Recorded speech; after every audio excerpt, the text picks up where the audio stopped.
So I know I have a lot of pals and friends who, like myself, enjoy walking through gun shows or flea markets or antique stores and things, looking for historic artifacts.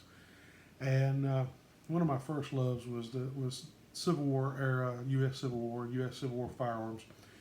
And so yesterday I was walking through the Old North State Military Collectibles and Antiques Gun Show in Raleigh. And one of the things I'm always on the lookout for are bayonets. I'm always looking for a bayonet to fit one of my muskets or rifles or whatever. And I was surprised yesterday when I came upon a couple of vendors who didn't even know what they were selling. And as I was going along, I came upon a fellow had a table mostly World War II era items, and another table that had a lot of Vietnam era, just general mixed military. And this one guy had a whole pile of socket bayonets. There must have been, I don't know, a dozen there. And he said he had bought out an estate, and the guy had lots of socket bayonets. He was just trying to sell them. And so I'm pilfering through this pile of bayonets, most of which were foreign,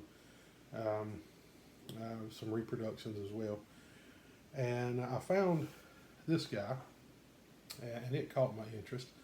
And immediately I thought, oh, that's an 1855 pattern bayonet, and I knew about what it was.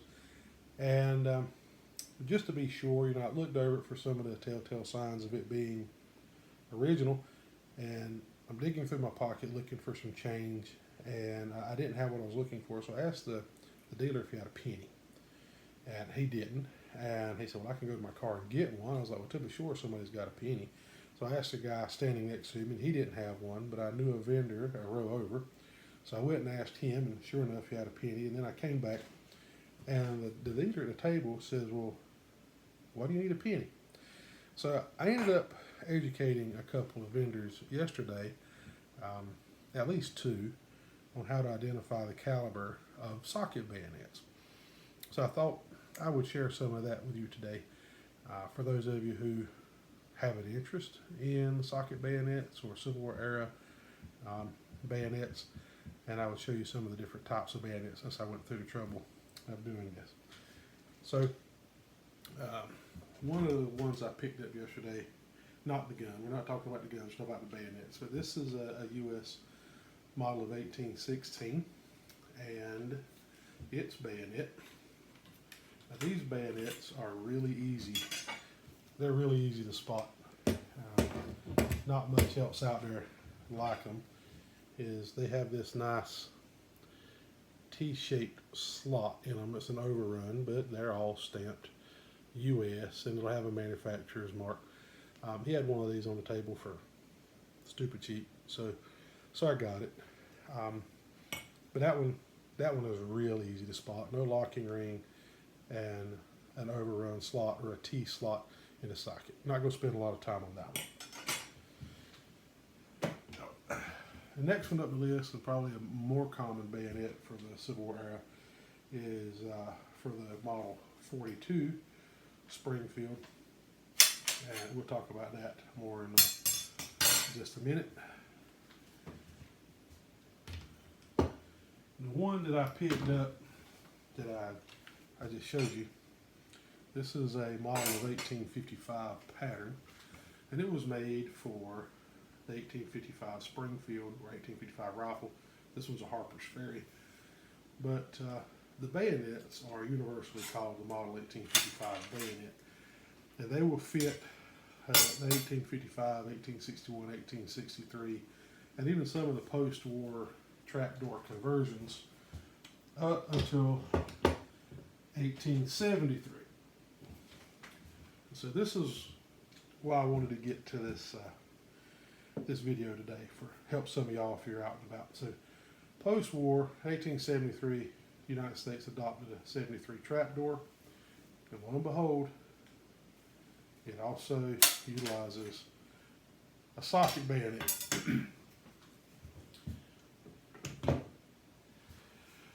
So 1855 socket bayonet, 1873 socket bayonet. Now,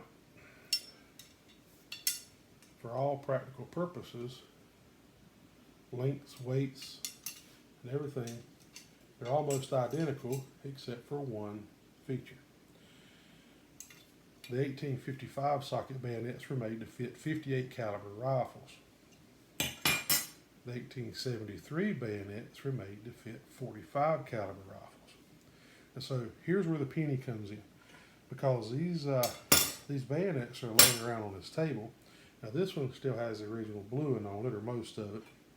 At some point in its history, some poor person claimed this one, or this may be a really cool bayonet. That might be a later video, but these are both 1855 pattern bayonets. So the one I was asking about was the other one, and whoops, upside down. See, it's got a US stamped on it.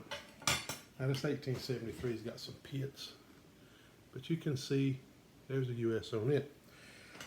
So he says, "Sir, why do you need a penny?" So I got the penny from my buddy. This is 1855, and look, penny fits into the muzzle end of the socket. 1873, no penny. So carry a penny. If a dime fits, that's a 45 caliber socket bayonet. If the penny fits, it's a 58 caliber socket bayonet. So laying on the table, they're really hard to tell the difference. Now I've handled enough of them that I can tell. But for most people, there's not a great deal of difference, other than by doing the penny test. So there you go. So next time you go to a gun show, next time you go to an antique store, take your pocket full of change. So this is a US model 1842 bayonet. It's going to have a US on it, or right there. And these are made for 69 caliber muskets. If you want to make sure it's a 69 caliber and not a 54 or 58 or 57 or 75, put a nickel in it. The nickel fits perfectly. I mean, it's just a little snug, but it fits. And that's for the model 42. This is for the model 16 with a T-slot. Look, nickel. So next time you're at a gun show, flea market, or antique store, you're looking bayonets, take a pocket full of pennies, nickels, and dimes. So the next thing we're going to talk about the differences is between the Civil War US bayonet and the British bayonet for the Enfield. Now they're very similar, length, width, and style. Major defining feature is the British bayonet has a shoulder on it. Now, the same penny trick works for that. If you run across one of these, maybe the markings are obliterated, or time has taken its toll, or they're very light like these, probably won't pick them up. If it's got shoulders on it, the 55 does not have shoulders, and the penny does not go in the muzzle. It's a Martini Henry bayonet, which is post-war. So if you're a Civil War collector and you're looking for Civil War era bayonets, your best friends at a gun show, pocket change. Now you know.